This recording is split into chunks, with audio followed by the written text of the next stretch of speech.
এই তো আমরা দীর্ঘ সময় মোটরসাইকেল চালানোর পর সর্বশেষ গন্তব্যস্থান সেই আন্দারমানিকে আমরা পৌঁছে গেলাম। তো এখানে বিকেল মুহূর্তটা অনেক মানুষ লোকজন আসে, তারা এই বিকেলের এই মুহূর্তটাকে অনুভব করার জন্য। তো এই মুহূর্তটা বিকেলে যে ঠান্ডা আবহাওয়াটা আসে অনেক ভালো লাগে। তো মোটরসাইকেল রেখে এখান দিয়ে চলাফেরা করার জন্য ভালো একটা রাস্তা আছে, যেটা নাকি উপরে জিও ব্যাগ ফালানো আছে। তো আপনারা আসলে মোটরসাইকেল এক জায়গায় রেখে হয়তো বা এন্দা হাঁটতে পারবেন, অনেক ভালো একটা জায়গা। আর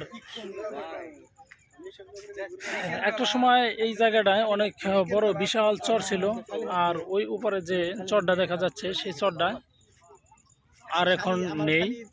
তো ভেঙে ভেঙে সে চর এখন নদীতে বিলীন হয়ে গেছে।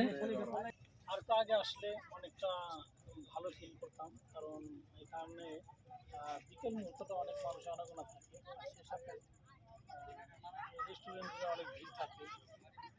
ভাসমান রেস্টুরেন্টে মানুষের খাওয়া দাওয়া অনেক ধরনের একটা ফিলিংস পাওয়া যায়। তার পাশ দিয়ে যদি কোনো সরি দুঃখিত তো আজান দিচ্ছে, আমরা ভিডিও